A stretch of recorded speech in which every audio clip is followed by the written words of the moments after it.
Hello and welcome in. It's the PHNX Cardinals podcast, your premier Arizona Cardinal podcast, live from the NFL Combine here in Indianapolis. I'm Johnny Venerable, Brack, my co-host Brittan Golden, the playmaker. We are joined, the top of the show, by Pro Football Zone NFL insider, draft aficionado, Brad Spielberger, friend of the program. Brad, how we living? Doing fantastic. How we doing? We're doing fine. We're doing great. We always, now I think there's a tab on my browser, and it's got your top 200 free agents for the NFL offseason. And, since we got out here, there's been a lot of news as far as these free agents go. L'Jarius Sneed, you got Justin Madubuike, and teams and their general managers get up on the podium basically staking claim to those guys, and they're not going to hit free agency. What's been the biggest, free agent domino that's not going to hit the open market, in your opinion? I think it's the Sneed deal for sure. Yeah. I did not see that coming. I thought he was going to be a guy that would test the market. I'm sure they'd love to have him back, but, let Charvarius Ward walk in the past. They've drafted all these great young players. Trent McDuffie, obviously a superstar already. So that one shocked me, and I think the ripple effect is now you have Jalen Johnson in Chicago, a couple years younger than him, coming off a great season as well. Does that deal get done? Does he also get tagged? At this point, I think he's also going to get the franchise tag. Do you feel like we talked to somebody earlier today, and it seems kind of obvious, but I didn't connect the dots necessarily. The increase of cap space that we were celebrating may actually hurt teams like the Cardinals because, hello, Justin Madubuike, maybe we can fit you in our cap now. Christian Wilkins, you might be franchise tagged. It does feel like that extra $12 million could go a long way for some of these teams that were maybe lukewarm on bringing back their guys, albeit for one-year deal. I think it does help to a degree. It's funny. We had the 243 number, and then it was 255, so that's what you're saying, $12 million. Yeah. I did talk to teams this week, and they said for about a couple weeks now, they thought it was 250. So it's really only more like $5 million to them. Mm-hmm. But still, I think it does, one decision per team. Was L'Jarius Sneed a tag candidate before that? Maybe not. Justin Madubuike, Christian Wilkins, all those guys. I think it does impact one decision per team, and obviously that could be a marquee free agent. Man, when you look at this Cardinals team now, they've got, $44 million as far as cap that they can utilize as they kind of take in consideration that robust draft class that they expect to have potentially double-digit picks, as high as 13. Where can they really kind of do damage now as this free agent market is truly materializing? Yeah, I mean, interior defender is the one for me. We just talked about Justin Madubuike and Christian Wilkins, maybe not back, but still some very, very good football players. You want to stop the run, get a Grover Stewart. A DJ Reader, also a 0-1 tech, but can get upfield, rush the passer. Leonard Williams obviously gets traded to Seattle, now a free agent again. You can go down the list of some younger upside guys like a Tyre Tart.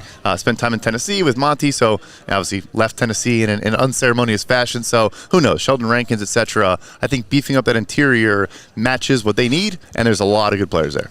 Brittan, you and I were talking about these receivers that likely aren't going to hit the market now, and I really think it just emphasizes, as much as you would love to splurge on a Mike Evans once upon a time, or especially a T. Higgins, the draft and develop methodology for that position feels like the best route to go. Oh, for sure, and you've got so many good receivers that are coming out in the draft this year, too. A T. Higgins would have been wonderful to get in there, especially to pair with a potential Marvin Harrison Jr. or any of these top 5 receivers that are coming out of the draft.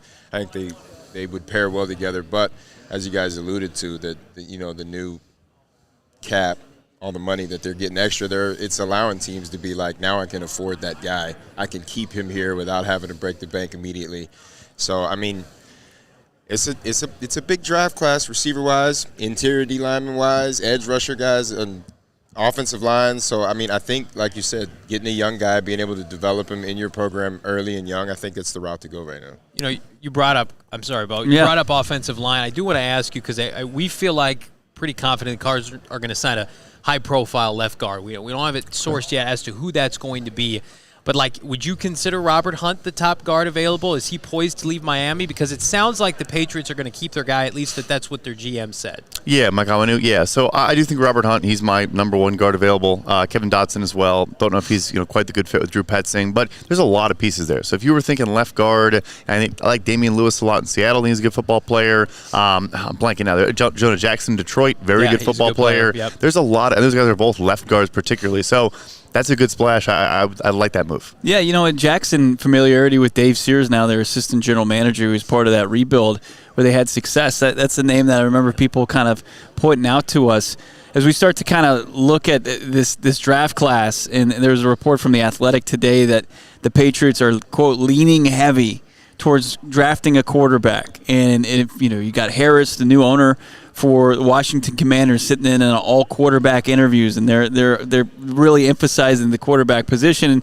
And then what's happening with the Bears, and it looks like you can kind of sharpie in Caleb Williams' name with Chicago, it feels like, right? So you've got 1, 2, 3 Arizona Cardinals sitting there for the best non-quarterback in this draft. I mean, is this becoming a reality for Cards fans? It really starts to look that way. Like, I have heard some smoke on the Patriots maybe moving down to 8 with Atlanta, 11 with the Vikings, if they just don't want to take the third guy and they get wind of who's going 1-2. And their roster probably is the worst roster in the NFL right now if you made me pick one. So they're far away. But I still think it probably is going to be 3 QBs in a row. Great for Arizona, of course. Do you feel like, specifically with the Patriots, it does, before this event, before the Combine, we got here, it felt like they were trending toward trading that pick. It felt like everybody was saying that Minnesota's going to come up, right? They're a trendy team.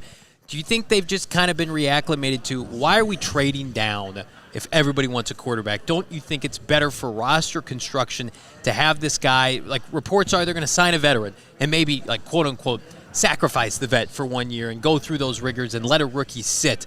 Like, do you think that makes sense, or are you of the mindset you trade down, you get your picks, and you worry about quarterback later when you have a roster to support said player? So the thing is, I think when you're picking top 3, you should, in your mindset, say we never want to pick this high again and don't expect to. So we have to take quarterback because we're up this high. We might not be again. So I think that is the mentality. And I think certain quarterbacks in this class maybe probably need to sit. I think Jaden Daniels would play right away. Caleb Williams plays right away. Probably Drake May too. I actually like J.J. McCarthy a little bit, but I don't think he should play like in his first year, or if he does, there's going to be some growing pains. So maybe it depends who the player is too.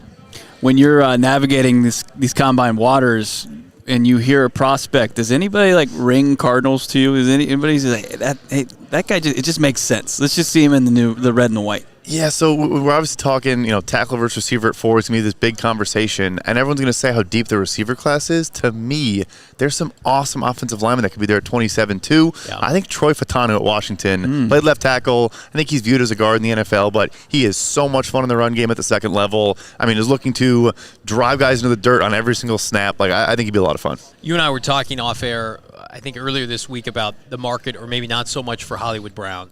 And he's an impending free agent for the Cardinals. Like, we have it pretty well sourced. If he came back to Arizona, you're looking at a max, a 1-year deal, minimal guaranteed money. Do you have an idea of what Hollywood could command by other teams, given the fact that some of these other top-tier receivers aren't going to be available in free agency? Yeah, of course, right. The T. Higgins and Michael Pittman not going to be there. Mike Evans is a different market than a Marquise Brown market, obviously. So my sense is 1 year from anybody, whether it's Arizona or elsewhere, it's going to be a 1-year deal. Gotcha. I've heard like 12 to 15 range for other teams, and maybe Arizona's not trying to go that big. I think that prices him out. I mean, that'll probably be the max, especially the year he had. And nothing against the guy. He's had some great years in this NFL, but this year he wasn't the guy. Even when he had the opportunities, he didn't come down with the 50-50 balls. He didn't come down with the contested catches. He missed some time with injuries, and that's part of the game. The injury part is part of the game. I know I did that most of my damn career, but, it's to the point where he's not going to be able to go out there and command a number 1 type money. So I think 12 to 15 will probably be max that he gets. I don't see him getting that in Arizona. I don't know if Arizona would pay that money right now for Hollywood. But, I mean, if he wants to, he can test the waters, obviously. But I think best case scenario, if he does want to stay with Kyler, is, listen, you got to go on a 1-year prove-it deal and prove that you can be the player that you were when you first got in the league, and then somebody will pay you. Let's take the pulse of the room. And, Brad, I want to start with you as far as, if they did somehow work out a deal before the draft with Hollywood Brown, does it telegraph anything, in your opinion, based on how he didn't perform at the end of the year?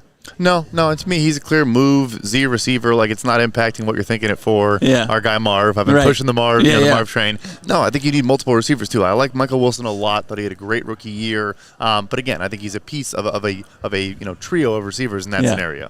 Yeah, I actually agree with you. I think at the end of the day, like, you bring back Greg Dortch, you have Rondale Moore in the fold, you have Michael Wilson.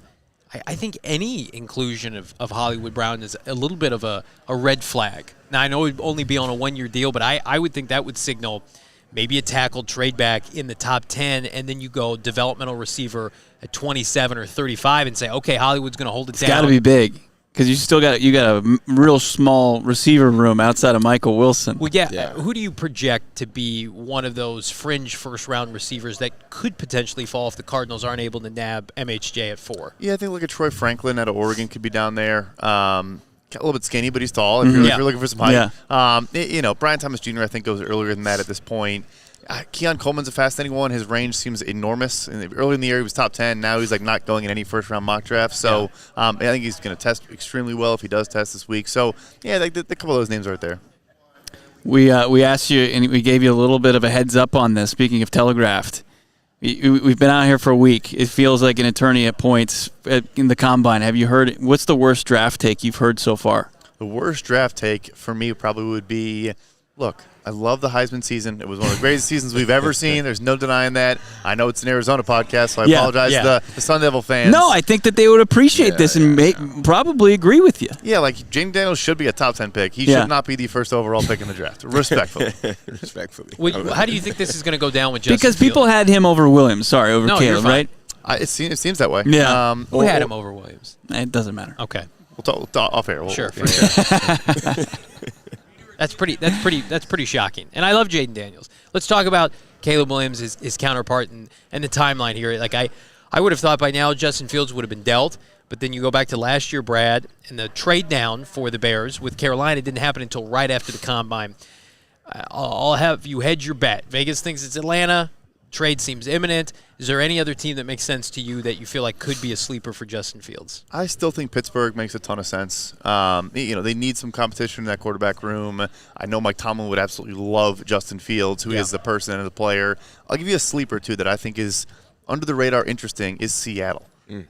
They've had weird kind of language about Geno Smith, who I think is still a very, very good football player. Yeah. But they're talking about we're going to keep him on the roster. We're going to pay him a roster bonus. I'm like, why are you telling us this? Just do it. He's worth $25 million in a season. It strikes me as, when teams are going to sell potentially, this is going higher level, but look at Denver. They knew they were going to sell, so go out and trade for Russell Wilson, boost the value of your asset. People think the Seattle Seahawks are going to sell at some point. That was it, Jody Allen? I don't know. The owner might sell the team. Bring in a young, exciting Justin Fields behind Geno Smith. Anyway, that's a total conspiracy theory. But I like it. Didn't you have another conspiracy theory that you wanted to run through our audience? I do. This is for the NBA fans that watch the show. So if you watch the NBA draft or cover the NBA draft at all, they do the craziest stuff where there are players that aren't giving medicals to teams. There are players that refuse to work out. They refuse to talk to you. And they say, okay, one team told us we're taking you 8th overall. Just talk to no one. Just meet with no one. Mm-hmm. I'm getting my conspiracy theory is, and this might be illegal, so then it's not real, but is that the Cardinals like Marv? Listen, Marv, just stay healthy. Mm-hmm. Just hit the weight room a little bit. Don't test at all. You've proven you're a top 5 pick. We're taking you 4. Don't convince anyone to trade to 3 and jump ahead of us. I like it. I can see it. You're preaching to the choir. I mean, not only you talk about it, we were in the backyard of the ASU. That was a Phoenix Suns move, allegedly, where they told Josh Jackson way back when, don't work out for the Boston Celtics. We want to take you 4th overall. Boston goes with Jason Tatum. Josh Jackson's tremendous bust. It didn't work out. I don't think that's the same fate for Marvin Harrison Jr., but it's also interesting that it's a Boston team and it's an Arizona team, 3-4. Don't you put that witchcraft on my I will not stand for it. We don't know what's going to happen. We're 2 months out. Do you think it would be an overreach for the team if they sticked and picked at 4 to take a Joe Alt? I like Joe Alt, and I don't want this to become Justin Fields 2.0 where we have to bash Fields because we're pro Caleb Williams going to Chicago. But I just don't know, and we don't have the source or anything, how the Arizona Cardinals could say, after last year we passed on Will Anderson Jr., we're going to take future ones to either pick Joe Alt at 4 or with Marvin available trade down and take Joe Alt later? Like, what are your thoughts on that from a pure value standpoint? Yeah, I mean, Alt is a special prospect in his own right, too. You don't see a lot of 6'8", 320-pound guys that can move like him. And he's 20 years old.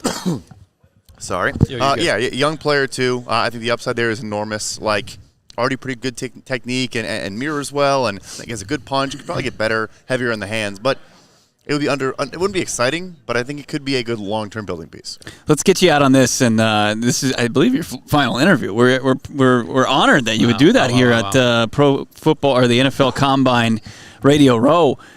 With free agency coming soon, we're starting to see some trade targets potentially pop up. Who would be somebody, and it might even be pipe dream, but for the Arizona Cardinals that could be a potential trade target? Like, I always like to think back to that 2020 offseason where nobody saw it coming with DeAndre Hopkins becoming an Arizona Cardinal. Who could be somebody that we're like, wow, I can't believe they landed this guy via trade? I'll tell you, we may have talked about this before on this show. With the 27th pick they have now, the teams often operate like it's house money, and it's not really their draft pick. If Brian Burns gets tagged in Carolina, which I think he will, and maybe asks for a trade, I could see Arizona being heavily involved in those conversations.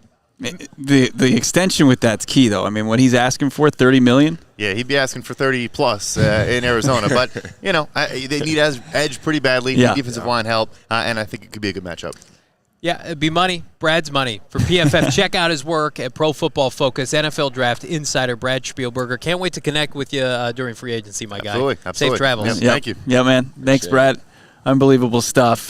Just so much of the content that we're able to get out here and speak to some incredible NFL football minds. That's a little redundant, but NFL minds. Out here, and Brad's definitely one of us, PFF. And as he heads out, going to the airport, a little jelly of that. But we've got work to be done here. Yeah, I'm not going anywhere until... I just wanted to get... It was 24 degrees this morning. Oof. Yeah. What were we doing this morning when it was 24 degrees? We're going to tell you that in a little bit.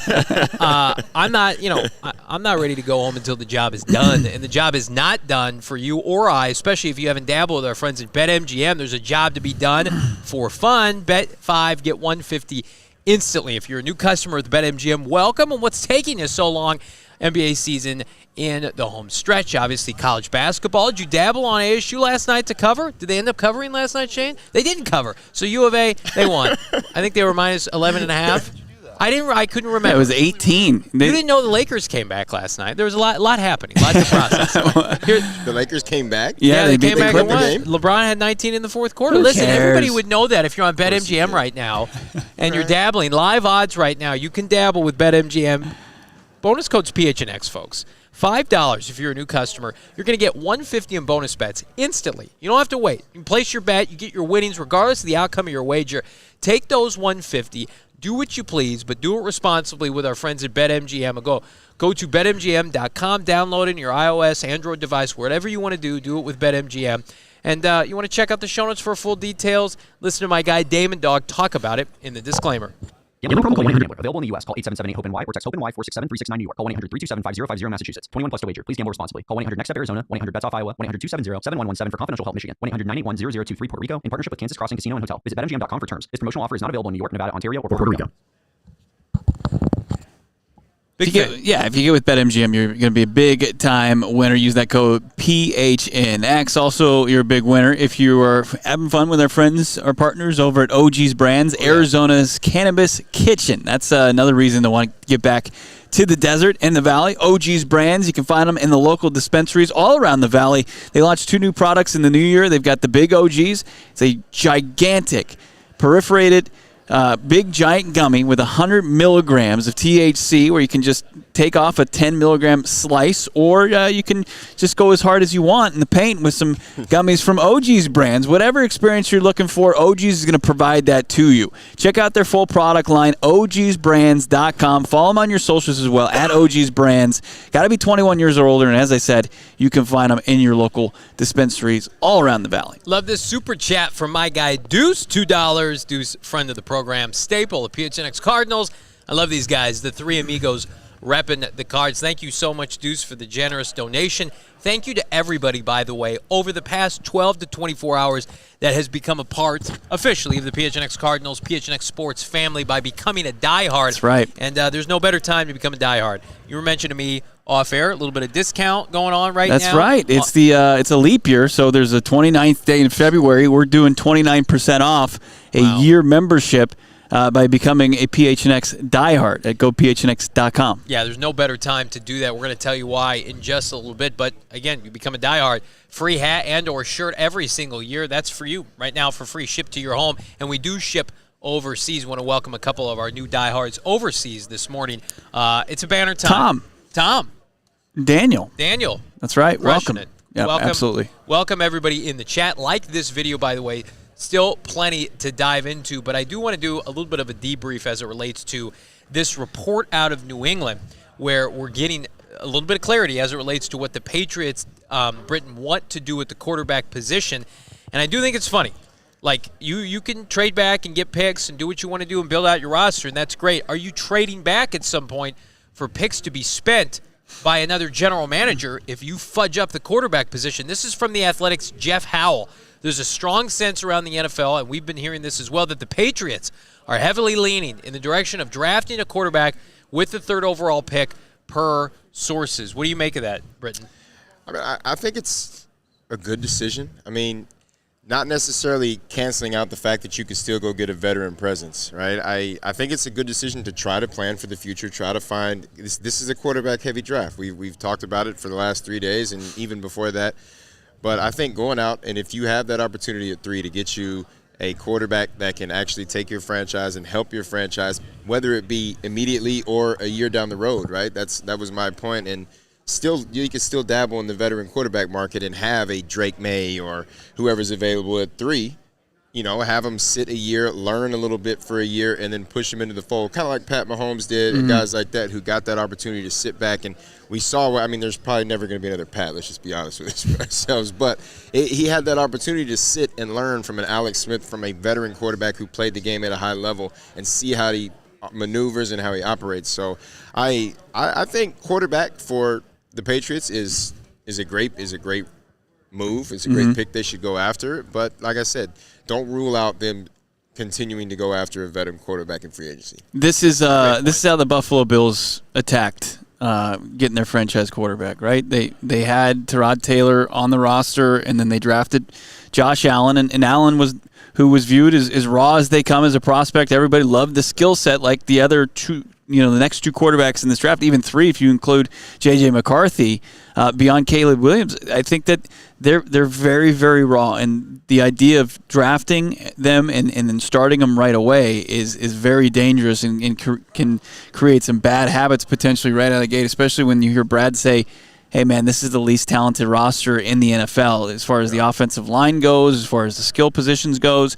It's just not conducive to a rookie quarterback. And I know Matt Miller said that, but to really account for getting that quarterback and then also having somebody be able to be the bridge, and sometimes that's a 4-letter word, but there are guys out there that are going to be available that can be the bridge to a Jaden Daniels, to a Drake May, and just it makes a little bit more sense. And I think that if that's the route they're going to go, that's the best possible route. I still think that as far as kickstarting this thing, they might be better suited still to trade down, and maybe they can do all of the above. Maybe they can get that veteran quarterback, and then maybe they could trade down from 3, but not too far to where it's within striking distance of a quarterback prospect like a J.J. McCarthy. I just think it underscores the urgency that teams are facing to get a quarterback this year, especially when you consider, and again, a lot can change in a year, but like Shedeur Sanders and what else is going to be available next spring.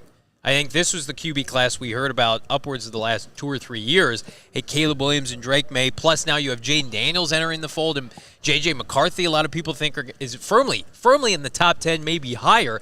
Like, if you're New England and Gerard Mayo very much has ample time to get this right, just say, okay, we're going to go draft and develop. We're going to pull a mini Jordan Love. We're going to sit this young man, whether it's May or Daniels or whomever, for a year, and then we're going to take our lumps. The difference in what people fail to realize nationally, now locally, is the Arizona Cardinals had Kyler Murray. As much as people wanted to say, well, they're not keeping Kyler Murray, they're not moving forward, go get a quarterback, they were always of the mindset, if Kyler checked out physically and looked good, which he did, looked fantastic, especially against Philadelphia at the end of the year, they're going to build around him. And they had the infrastructure to do that with the picks that they acquired.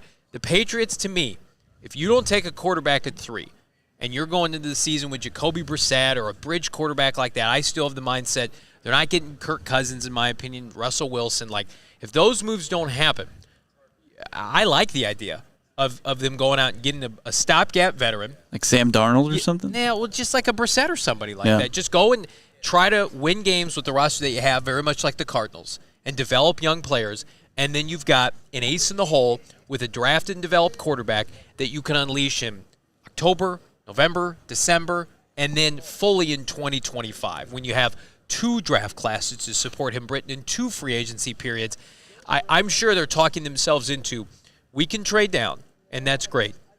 In my opinion, this is not a draft class that you want to water down with future picks. You want to take advantage of what's there, and it's blue-chip talent available. No, I agree with you. I like the point you made about having a second free agency and a draft class to, pair with a rookie or a young quarterback that you're trying to develop, because not only, like you said, that's 2, right? That's 2 instances you get to go into free agency and try to find a veteran receiver, veteran, offensive lineman, running back, however it is, whatever, just finding pieces that can fit in with your developmental quarterback that you're trying to develop for the 2025 season, right? Or maybe late 2024, however he comes into the fold. But like you said, you bring in that and you go through 2 instances of a draft, of a free agency. Now you've got your picks, right? Now you've got 4 or 5 guys between the next year or 2. You've got 4 or 5, 6 guys that you're being able to surround this young quarterback with and to help him out in the development of him. I mean, it's so essential in this day and age. And there's, I know different ways you can rebuild your team. And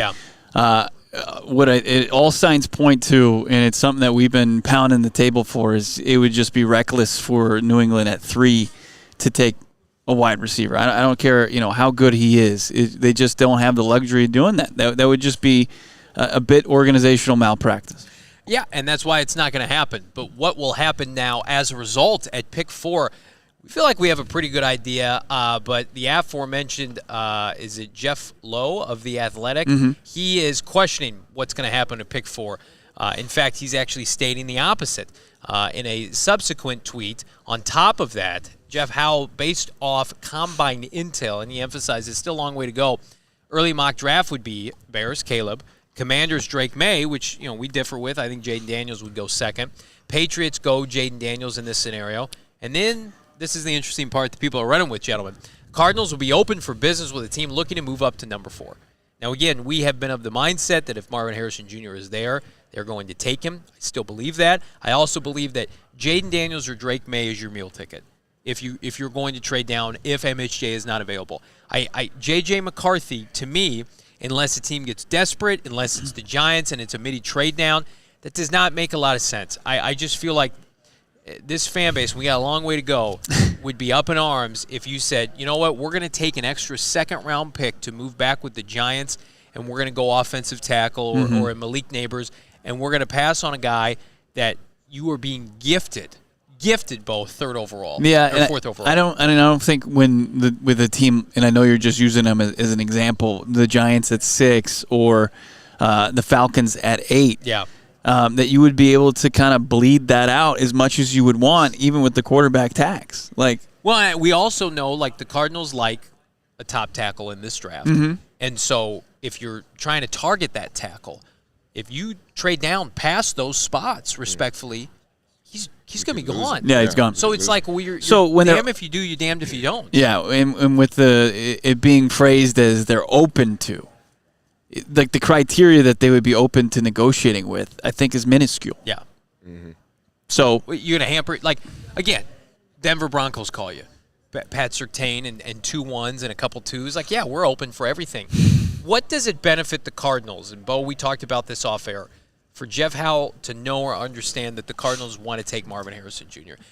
Anytime you leave it open to, hey, Cardinals want X player, you leave yourself, Brittan, vulnerable to somebody else taking him. Whatever that formality might be. You don't want it out there that you're going to take Marv at 4. I mean, it's the way you look at it is if you're gifted Marvin Harrison at number 4, I mean, we got 2 guys in charge with the Arizona Cardinals that have a good head on their shoulders and know what they're going to do. I think that's one of those talents that you can't, especially if it's gifted right on your front doorstep. Mm-hmm. I don't think you can pass on it. But if for some reason that had happened, yes, I mean, you do need to be in a position to where if I don't get Marvin, I get the next best person that I want. I get a tackle. Yeah. I get a interior D lineman that I really need. It's got to be somewhere that you know that if you're going to trade back and trade for some picks, you still need to be in a prime position to get one of those top guys. Because, like 100%. You said, you can't put yourself in a situation to where, we're going to trade down and get some picks.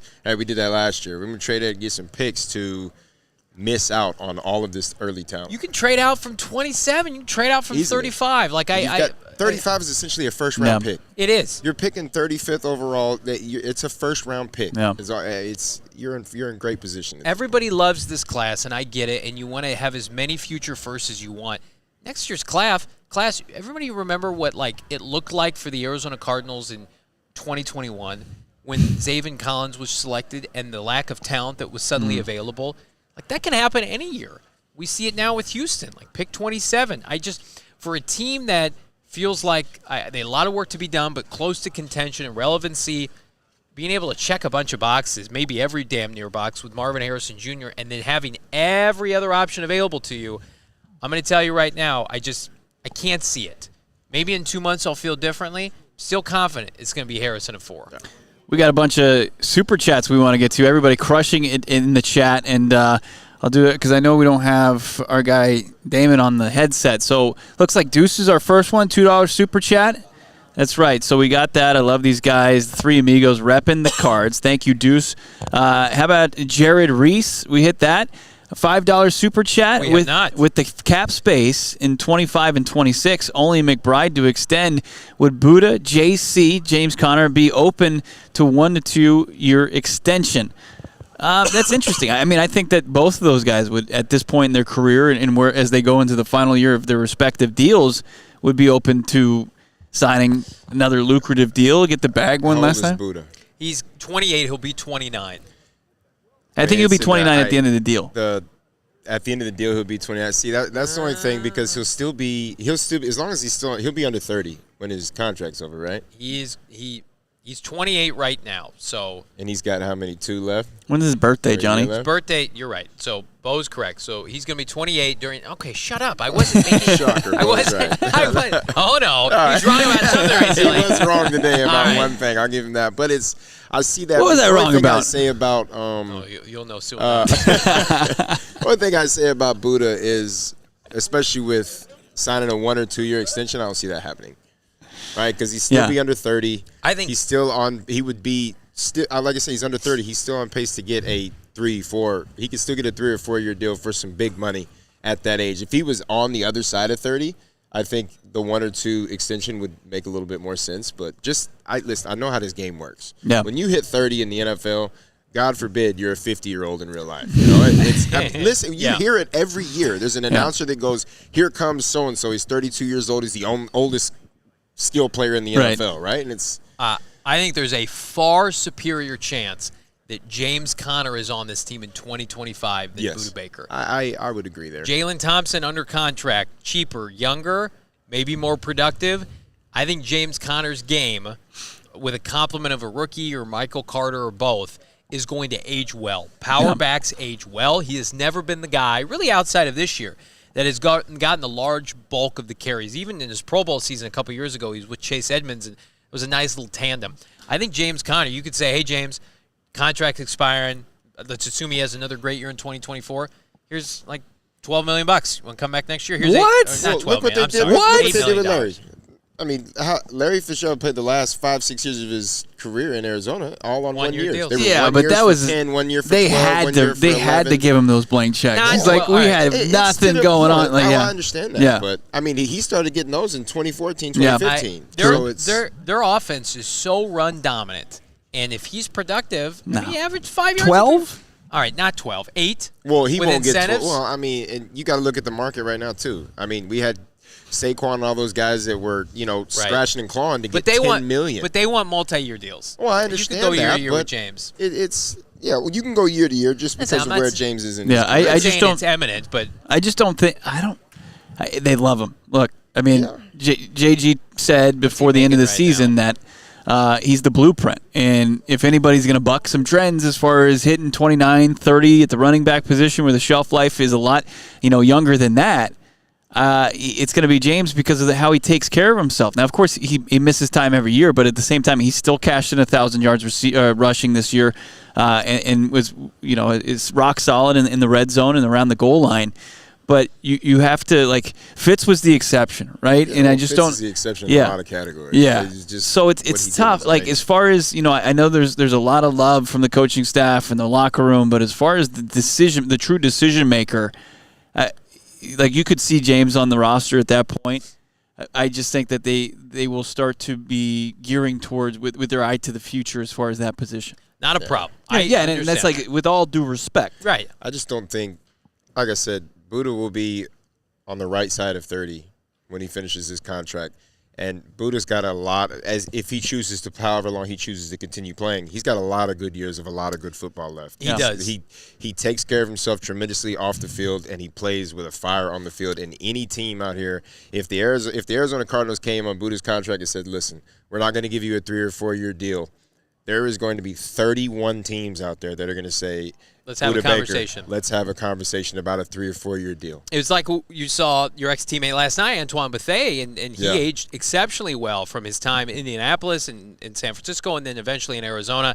And these field generals that are like an extension of the coaching staff, that's what Budda Baker is. And, again, I'm not rooting for Budda Baker not to be on the roster. I just feel like this franchise, to me, is going to pivot to mid to late round safeties. The business part's going to kick in. It's going to be different, especially with Jalen being cheaper and more cost effective. But again, anything's possible. Let's get back to these super chats.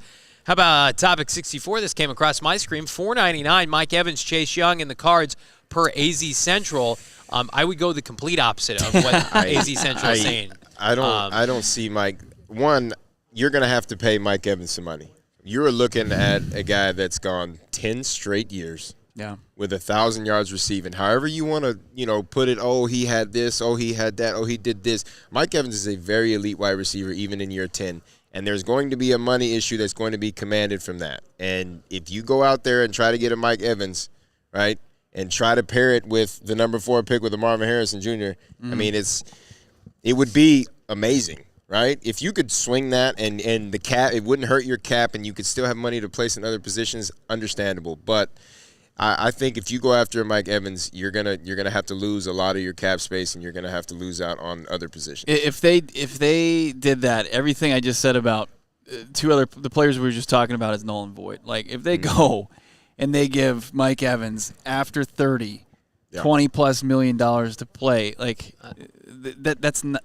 It would go against everything they've ever said. We talked earlier about the Hollywood deal, 12 to 15. You're not getting away with paying Mike Evans. I don't want to pay any of these receivers. I'm sorry. This? Like, you'll look that up. That's a tough. And then Chase Young was good in the Super Bowl. He took a lot of plays off in the NFC postseason. I don't think the Cardinals are going to have any interest in him. Didi in the chat, $4.99. Thank you so much. Keep it up, PHNX. Boy, do we have something special in store for everybody. Thank you so much, Didi. 2-star Taylor, $4.99 with the question, or the statement rather. I truly feel like get Marvin Harrison Jr. at 4, trade up from 27, another elite player. I think, Taylor, that's the play. I think that absolutely is the play.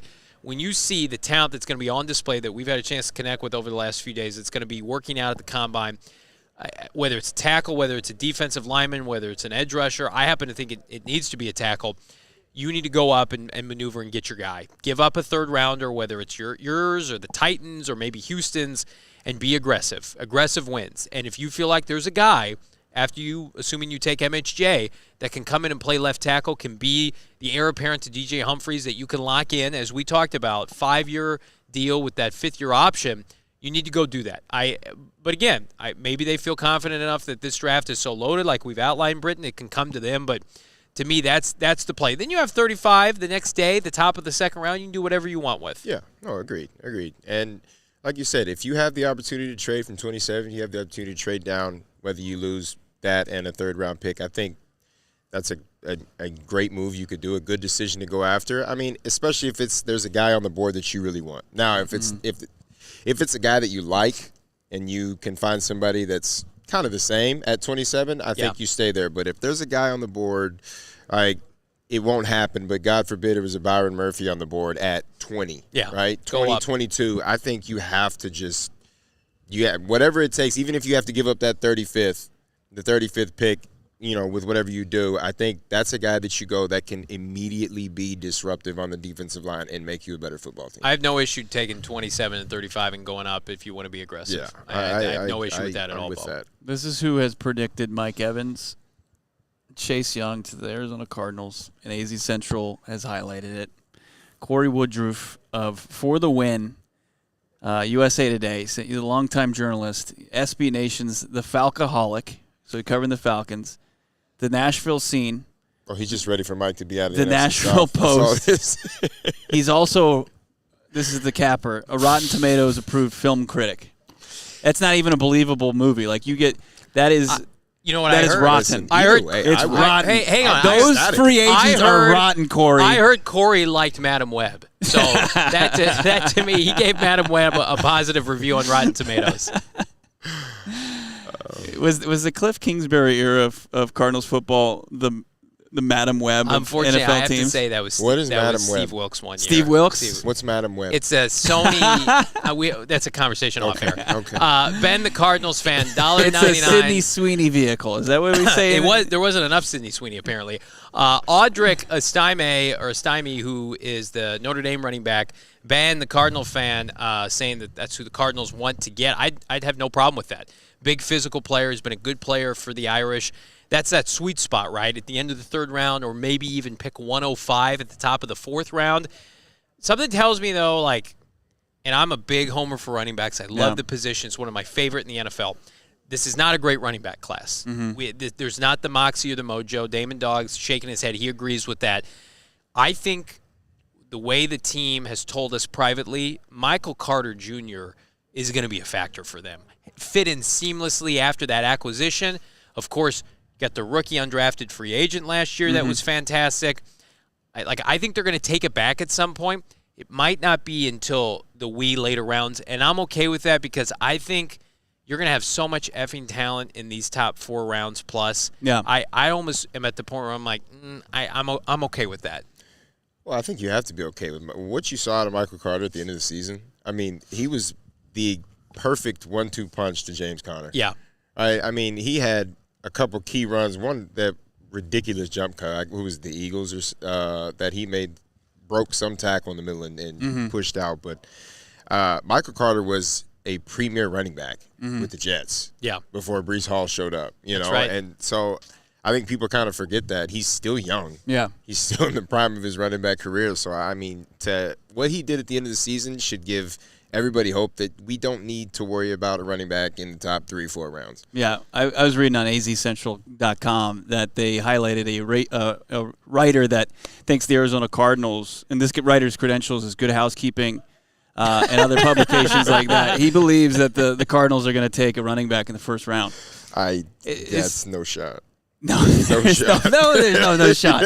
I mean, but look, if they use if they end up making double-digit picks in this draft, I could see them taking a flyer and trying to have the in-house successor to James Conner. Oh, yeah. I think that makes all the sense in the world for organizations that want to be consistently good. Because how often, in a week where people were highlighting that Todd Gurley's still not 30 years old, that see the production in the rigors of the NFL take its toll on these running backs because they run them like Toyotas with 200,000. Miles on them already. Like they'll just run them into the ground. That you have to be prepared. Yeah. Right. How often in each us frequent fantasy football players are we monitoring young running backs because we know at some point some vet running back his production is just going to fall off a cliff. I feel like though the Cardinals are in the process. They could have a first-round tackle. I think they're going to get a high-price guard. They love Yelda Froldholt. Will Hernandez has been great. Paris Johnson Jr.'s got Pro Bowl potential. Their offensive line's going to do a lot of that. And not to diminish running backs, but you get a guy that's solid to good, and they can be a 1,000-yard rusher, in my opinion, behind this offensive line. I don't think it's a coincidence, and I love James Conner, that James Conner was able to rush for 1,000 yards, his first of his career, after missing, 4 or 5 weeks? He missed 4 games. Yeah, I just think the Cardinals, there was no point in this year where they couldn't run the football if they wanted to. It's not an indictment on James Conner. It's not. James no. Conner has become the heart and soul. It's a guy where you had the exit of J.J. Watt and Zach Allen and Byron Murphy from this organization. I know those guys mostly on the defensive side of the football, but you had guys exit, right? Leadership guys, and James Conner step up, and exceed expectations and become beloved. But at the same time, smart football organizations prepare at every position, for the future, and they're not set, scrambling. Like what was it like the post-BA era? Like once they struck out on Patrick Mahomes and the Chiefs aggressively got up in that draft, like there was no contingency plan for the quarterback position. There wasn't a contingency plan for really any position for that matter, and that's why in 2018 it was most poorly. That's why it was the Madam Web of football teams. It was what poorly constructed roster of all time, because we're never rebuilding, we're retooling, and we're utilizing all our assets now. And at some point, when you start to mortgage those things, you have to start making payments, and unfortunately, they weren't prepared for it. No, they were behind on their payments significantly, and Madam Web getting ample airtime on this show. I'm going to tell you, what's not the Madam Web of credit unions locally, it's how about Desert Financial Credit Union? That's the Shawshank Redemption of credit unions. Not literally, but figuratively, elite credit unions. And it's the official one of the Arizona Cardinals and the Venerable household, by the way. For more than 84 years, Desert Financial has been Arizona's largest, most trusted local credit union. They do fantastic work just beyond checking accounts. I have a checking account's fantastic. I'm going to tell you right now, savings accounts, they got you. Mortgages, they'll hook you up. Loans, credit card, investment options, and more. It's a one-stop shop for your financial acumen. It's an education of sorts. And if you're an Arizona sports fan, there's no better place to do your banking than Desert Financial Credit Union, because, how about this, represent the Red Sea with the debit card brand and the Arizona Cardinal Visa debit card. I have mine in my pocket. It's fantastic. I've been waving it around here You don't want in to show Indianapolis. I do not. to the camera? I'm going to tell you right now, every time we go to some place, people are like, damn, check that out. Yeah. That's big time. That's right. You can be big time. Kind of like your dinner plate. Okay. It paid for those dinners that I may or may not have not eaten. Show your team spirit right now. Grab a free checking account. Matter of minutes online. DesertFinancial.com/Cardinals to get started. They'll have that debit card signed, sealed, and delivered to your home. Just a matter of days, Bo Brock. Yeah, Johnny's meals here in Indy, they've been wasted a bit. But I'll tell you one time, it's never wasted, ever, is when Johnny Venerable goes to Someburros. That's true. Someburros, you eat every single parcel of your meal from Someburros. Whether you're having a delicious chimichanga or you're getting into the green or the red chili beef, you're eating every single one. Beans, rice, you're being a good boy, and you're finishing your dinner, and you will as well. I'm actually getting texts from my wife that she took her and my son to Someburros while I'm out of town, and I'm extremely jealous. You got to check out Someburros. It's a family-owned and operated, Arizona's most beloved Mexican restaurant. If you haven't done so already, check it out for yourself. Get 20% off your order, up to $100 when you use the code PHNX at checkout for the whole month of March. Available in restaurant, drive-through when you order online. And by the way, when you go drive-through, you can still get those margaritas. They're just going to seal them up for you, so you're street legal. You're taking margs home with you. It's unbelievable what they're doing over at Someburros. Not available for third-party delivery. Go and visit Someburros. That's SOME burros.com. Major announcement on this podcast, an exclusive look as to what that announcement is. Available in a matter of minutes via our PHNX Cardinals member Discord, but the only way you can get access to the goods early and often, you got to become a diehard at gophnx.com. Again, major announcement coming on this program in just a few minutes, but a minor announcement that was made earlier today. Cooper DeJean, former Iowa Hawkeye cornerback, big fan, Bo, of Budda Baker. That's right. You talked to Cooper DeJean. You asked him, what's his status been? Has he talked to the Arizona Cardinals? And this is what the projected first-round pick at Iowa had to say. Yeah, I've talked to him a couple times throughout the whole process. Those are really good names. Budda Baker's a guy who I've watched quite a bit, just the way he plays the game, how hard he plays it. So he's a lot of fun to watch for sure. DeJean is somebody that the Cardinals can play a multitude of roles. Now, what is his ceiling? Can you take a flex player, a multi-position player at 27 and still find value? I would argue no. But if they're convinced at some point at 27 or 35, and he very may not be there, that he's an outside corner and a top return man, Brittan, I would say the value is there, but that remains to be seen because he's not healthy. Oh, it does. The health is a factor right now. I mean, I think he was saying in his press earlier that he's fully cleared. He's just now getting back into the running part and sprinting, and that's the reason why he's not testing out here. But a guy like Cooper, the ceiling is high, though, with his return ability. I think we saw that during the college football season. I mean, I guess the one that sticks out was the botched fair catch that they said he fair caught a ball. That might have been the worst call in college football this year. It's bad. But the dude is electric. He plays the game. He never gives up. Me and Bo off air were watching a clip when he was going against Marvin Harrison, and I mean, a good ball, he might get beat, but the fact of how he plays the game, you can see he loves to play this game of football. He puts his heart into it, never gives up. The dude is going to be tremendous. He was tremendous in college, and like I said, the upside of having him as a return man, he's not just a defender, and he can play multiple positions in the defense as well. So, right? It's not just saying he's a corner. He's going to play corner the whole time. He can help out at corner. He can help out in nickel. He can help out at the safety position. He's a versatile player, and he's an athletic player who's got a lot of speed. Yeah, absolutely. I don't want to get into the race factor, but he was asked about that today. Multiple reporters asked him point blank, like, how do they phrase it? Yeah, they basically were Either like, way, the race part is just we're gonna joke about it off air because I mean, let's be real, it happens. But the last blows corner my was mind while Jason Seymour. Jason Seymour. It blows my mind though how, as you're a professional reporter, you're at the combine, and this is your fucking question. You're a white corner coming to the league. Yeah, we know. He knows. It's him. Yeah. Right? But the motherfucker is athletic, okay? Let's be real. He was prepared for the question to be asked, but he point blank said multiple times, he doesn't need my respect. I gain a lot of respect for how he handled this press conference.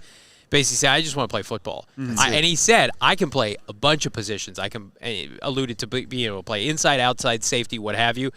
He's the best return man in college football this season. And he just wants a chance to thrive in the NFL. I mean, like Christian McCaffrey bucked a lot of trends. It's not apples to oranges recently, but that was a predominantly non-white position. Who do you want to think about it? He's a special Christian athlete. McCaffrey is the best running back in the NFL right now. Yeah. This season, he was the best running back in football, right? So knock your race card. You could play it, at the house, but don't play that He in a had a professional huge crowd, setting. by the way. I mean, I don't know if he's CB1, but he was treated almost like CB1 today with the media. Everybody was anxious to talk with him. He's very stoic about his love for football, very cut and dry, and you can tell he's got those Midwestern roots. He just seems like a great kid, and if he's not an Arizona Cardinal, he's got a huge fan in this podcast because I think he is somebody, Bo, that's easy to root for. Yeah, he's competitive. He just wants to get there and out there and let his game speak for himself. And I think he had a big crowd because I think people are still trying to decipher who CB1 is in this draft as well. Like you got Terry and Arnold, who I think Daniel Jeremiah has in his top 10. He has him as his 8th ranked prospect. You've got Quinyon Mitchell. Damon, how big was Quinyon Mitchell's crowd today? I mean, he was like the only person speaking, so it was pretty solid sized. I mean, a lot of people stuck around to hear what he had to say. And I love Quinyon Mitchell. We caught up with him one-on-one at the Senior Bowl. He competed his ass off. He tried to buck some of the narratives around him as far as his ability to play big boy football and compete with these Power 5 guys, and he certainly showed that he has the ability to do so. But you've seen Cooper DeJean during his Iowa career do that. Like, he matched up with Marvin Harrison Jr. He did. And he talked about what he felt was Marvin was one of the guys he liked to go up against, and he won some of those battles. He did. So, I know Quinyon played Marv in 2022, and it didn't go well for Quinyon, but it went decent for DeJean. They actually asked him about that at the podium, and he mentioned how he lost a few reps, but he thought that it was a good indicator of what he needed to get better on technique-wise and felt like it helped propel him into this next season. And Quinyon said he talked to the Cards, right? Several times. Yes, he did say he talked to the Cardinals. Oh, it works. I mean, I hate that narrative of, you played FCS, you played Division II, you've never seen actual talent. Listen, the difference in talent in FCS and Division II from Division I is in the trenches. Yeah. Skill position players, whether you play, you can make the claim, he didn't play against a Patrick Peterson in college. He didn't play against a Jalen Ramsey in college. He played against, the guy that's a financial advisor now, or however you want to play it. But skill position players, like, you see it every year. You see these small school guys that maybe get drafted, maybe don't, that get into the fold and succeed immediately. Yeah. John Brown was one of those. Division II guy at Pittsburgh Yeah. State, came in and immediately was our deep threat from day one in Arizona. So that factor, that narrative, I mean, I was a small school guy, so I hate to hear it. He spoke to that as well, and he mentioned about how he thinks the Group 5 is pretty disrespected when it comes to the draft. Yeah, and it's crazy. And he feels like he can compete with anybody. He can. I mean, it's on tape, right? And you said he went against Marvin Harrison. He didn't have a great success against him, but it happens, right? We've got all pro receivers that don't have great games against DBs, young DBs. It just happens. Announcement time coming up here. Cooper DeJean announced he'll be healthy before the NFL draft. We're announcing something major, but before we do that, everybody knows this. It's a staple of our programming, Circle K. Join the Inner Circle today. Our guy Michael Wilson, friend of the program now, big fan of Circle K. He's also a member of the Inner Circle, as am I. Bo and everybody else here. Join the Inner Circle for free by downloading the Circle K app today. It's America's thirst stop.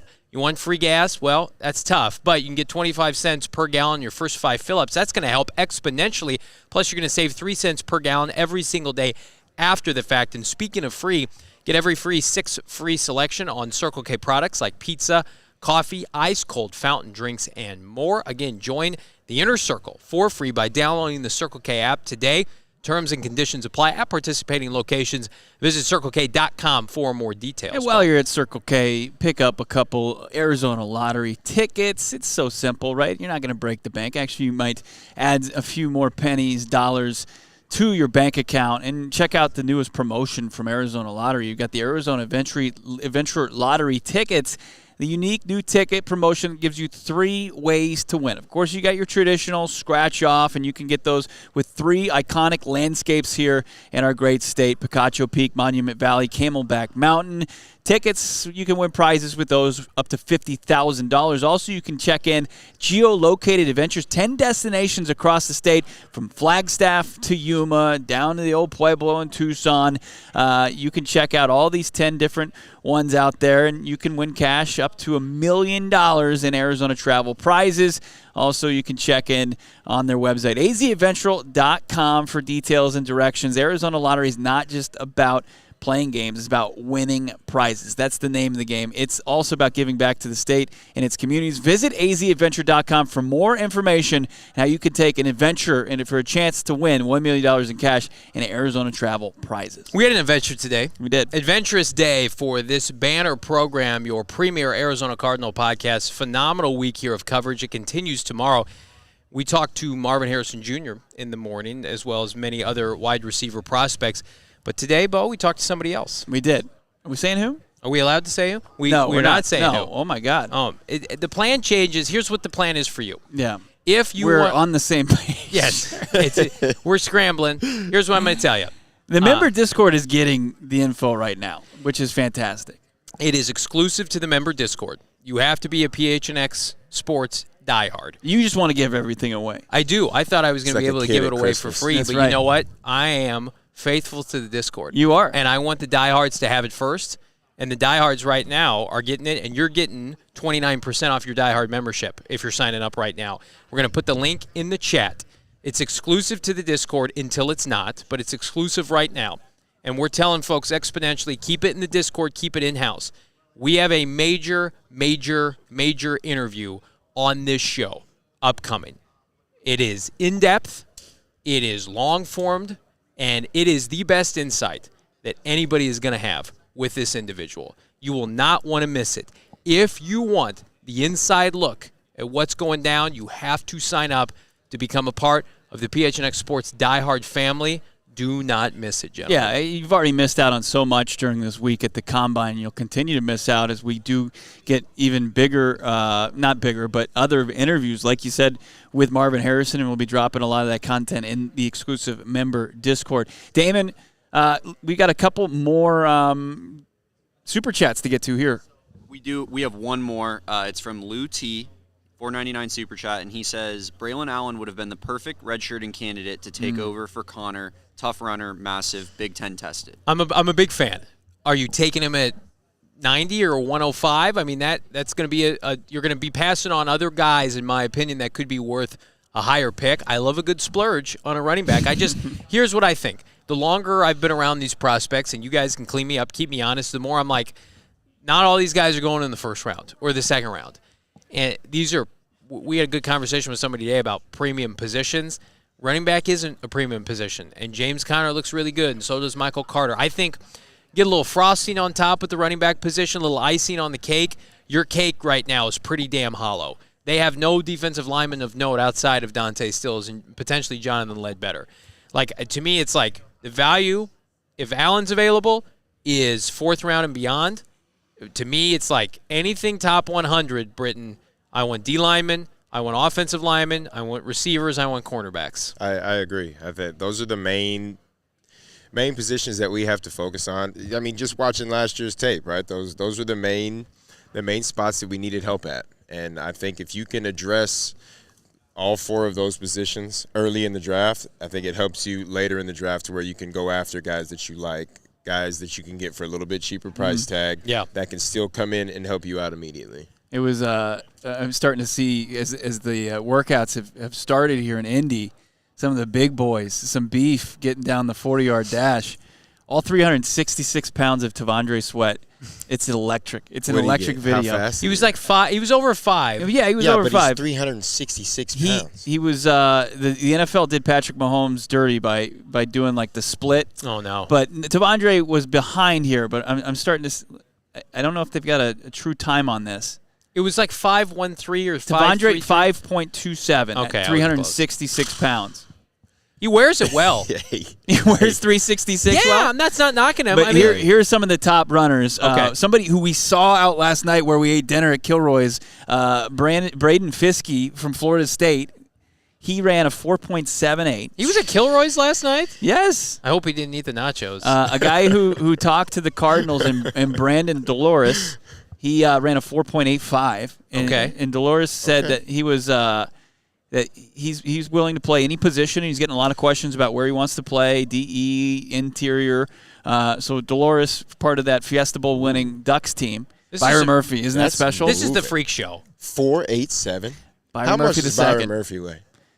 He's a big boy. Byron He's Murphy. not small not by as any big means. as Tavondre, but Byron Murphy the second checking in. I didn't see his official size. Let's see. Bringing up his prospect profile. I saw him yesterday, and his sweatshirt was 297. was So ripping 300 off pounds, of his body. Going at 4.8.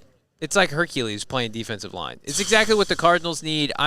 I'm happy for him. Look at that boy. Look at him move. He's going top 15. There's no way Byron Murphy doesn't go top 15. That guy's 300 pounds. But Look how he Look at the moves. change in direction. And it's like It's unbelievable. the combine just reassures what you watch on tape. Everybody saw Texas's defensive line kick everybody's ass. Oh, yeah. They destroyed Alabama's offensive line that day.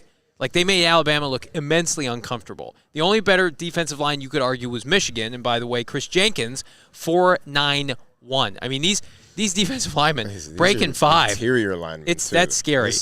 Give me That's all of them. terrifying. Give me all of them. And seeing even other impressive, like we said, Chris Jenkins, 4.91, part of the national title winning Michigan Wolverines, and he walked in with Tavondre Sweat. Remember seeing that clip? Chris Jenkins, who's a big boy, was eclipsed by Tavondre Sweat. It was dwarfed. It was like me walking around Big Dom here. That's what it looked like when I walk around with Big Dom here at the convention center. That didn't make you laugh? You didn't think that was funny? Here, Bo and Damon are so done with Big Dom. Here we go. I don't find that funny. Explain the comedic part of that. I want to get... It gets your blood boiling. That's the comedic part. You guys want it all again? I'll give it to you raw and uncut right now. We do have to reveal that, and this we won't save this just for the member Discord. We'll give it to everybody because we're men of the people. Absolutely. So Big Dom and Nick Sirianni were out at the establishment we were at last night. They were locked arms. I will say that Mike McDaniel continued his Iron Man streak out at that establishment as well. We've seen him every single night out there the last 2 years. Great guy. But also out there was not enemy of this program. Actually, now I think friend of the program. Frenemy. Because the way he looked at me, there was a slight. Did you lock eyes? Locking eyes with everybody. There was a smugness. By the bathroom. There was a smugness. I wouldn't say smugness. He was just like, There was no smug. All right, continue with the story. Houston Texans general manager Nick Caserio was out wearing his backpack, like he'd just gotten out of school. Wasn't really talking to anybody. He wasn't. And we approached him, and I just I told him, I was straight up. I was like, watching your Texans play football was a nightmare for me. And then you know what he said? Sorry to disappoint. Basically, like, kiss my ass. Yeah. He treated it a lot nicer than I would have treated it if you asked me that question. Here's what I can appreciate, though. This time last year we were here, and everybody wanted Houston, not literally, but figuratively, his head on a spike. People wanted him out of Houston. They had all that mess lingering from Deshaun Watson, and Lovie Smith was one and done. It was just a really tough look for him. I mean, he's a made man now. He's the king of the castle. You hit on Will Anderson Jr. and C.J. Stroud. top Like two picks, right? he's walking around like, I'm good. See you guys. Congratulations on pick 27. But he was a good sport. Yeah, he was. He was way more classier than I think we would have been in that if roles were reversed. I might have rolled my eyes. I would have been away like, from you. Pick number 9. I love it. It would have been like our friends at CHGO. Like they've taken plenty of shots at Carolina. No one's left from that administration that you can't make fun of. I think they fired their GM and the owner's out of control. But Houston, I mean, DeMeco Ryans is a real deal. C.J. Stroud. But listen, at the end of the day, Cardinals are going to get a really good player. Yeah. I don't know how you guys feel. This is not shill talk. I'm being objective. I feel very good about the player the Cardinals are going to get at the end of the first round. There is so much talent here. If this is last year's draft, you might, stick your collar out a little bit, and you're like, oh, could be reaching, maybe trade down. Now we're talking about, like, do you even need to trade up? I mean, some of these players, the offensive line. I mean, Joey Porter Jr. would have been nice. Right, for sure. The offensive linemen, right now, word is they're the MVP of this combine. Yeah. And the receivers are going to put on a performance, and a bunch of the top guys aren't going to work out. The interviews and the measurables, wait till you hear for the offensive linemen. I think like 10 to 11 whole linemen could go in the first round between offensive, interior, and tackles. Nobody's gonna miss this. I think this first round is so bolstered. I think whoever gets picked in the first 32 picks of this draft is going to be able to help their team tremendously. If there's 5 quarterbacks that go in the first round, that means there's 27 other positions that need to get picked. Yeah.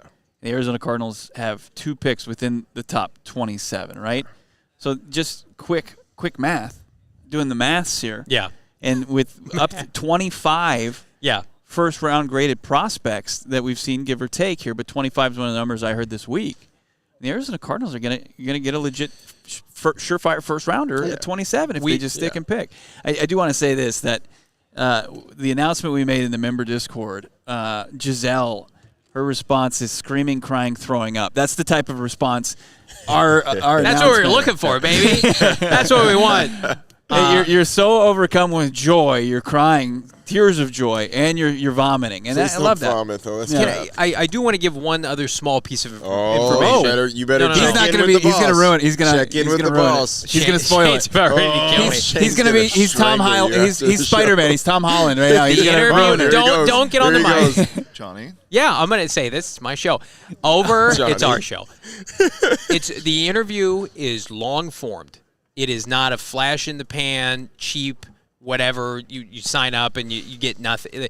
It is a long-formed interview that is well worth it. And I know people can take advantage of folks and whatever. I just want to make it clear to our audience, like, this is a sit back and take this in kind of If you want to know who it is, you have to be a diehard, or you're Correct. never going to know. Well, people are guessing, though. It won't stop the people from guessing.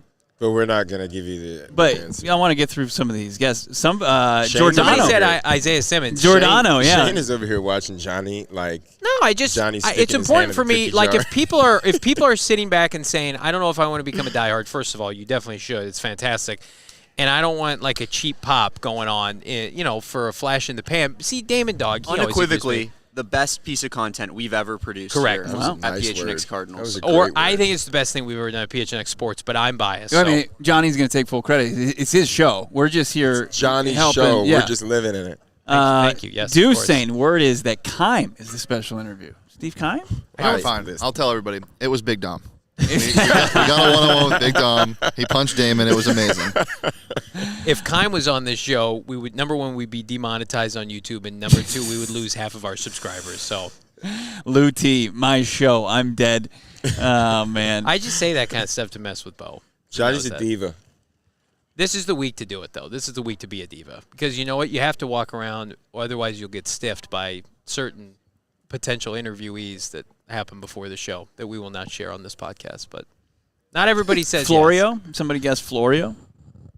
I don't know. Could be. I mean, Could be. he does his show 20 feet from us. It's going to be something you guys want to check out, though. In all seriousness, we have a lot of fun on this podcast because of everybody here. It's been a banner week. We got one more monster show tomorrow. Again, Marvin Harrison Jr., first thing. If you don't think this crew is going to be front row and center to get the best, fastest pieces of content information from MHJ, you're kidding yourselves. Go and check, if you're on Twitter, who's getting this content up faster and more efficient than anybody else here in the Valley. It's not even close. And we pride ourselves in that. We pride ourselves in being fast, efficient, and effective for all of you. It's the utmost pleasure to be able to do this in all seriousness. And 40-yard dashes, they're kicking off right now. Yeah, they've been going. As we said, the Beef getting down the 40 yards. 1:68. Braden Fiske from Florida State putting up the fastest time for his position group. He's putting on a bit of a show. Monty Osfort, call him intrigued on this D-tackle class. We are en route to Lucas Oil Stadium to do some hijinks, to watch these big fellas up close. Nothing short of tomfoolery. Yes, it's going to be real fun. Hope you enjoyed, especially the hard work that our guy Shane Diefenbach and company have put into the vlogs. We've got our Day 2 vlog dropping soon. We're going to have a vlog every single day. Go check that out. Do us a favor. That's available right now on PHNX Sports. Give that a like. If you want an in-depth look at us just hanging around in Indianapolis, being fun, stupid, having a good time, eating good food, and chatting with some of the folks here in Indy, I would encourage everybody. Shane puts a lot of effort into these. They are high-level production that you can't find anywhere else. It's very much an extension of our show today. Yeah, no doubt about it.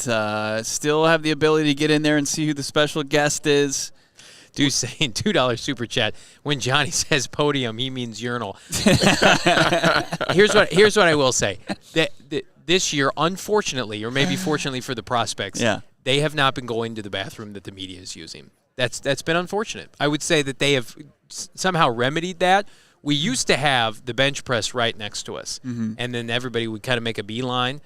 I feel like either they were tipped off of me confronting Anthony Richardson en route to the bathroom last year, and maybe they put a stop to that. They definitely have Johnny's picture up in the back. I'm surprised I got credentialed, frankly.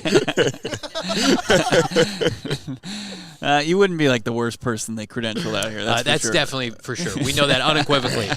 Pedro, $1.99 super chat. Just want to say thank you all for all that you do. Thank you for the support. We're having a blast. Yep, an absolute blast.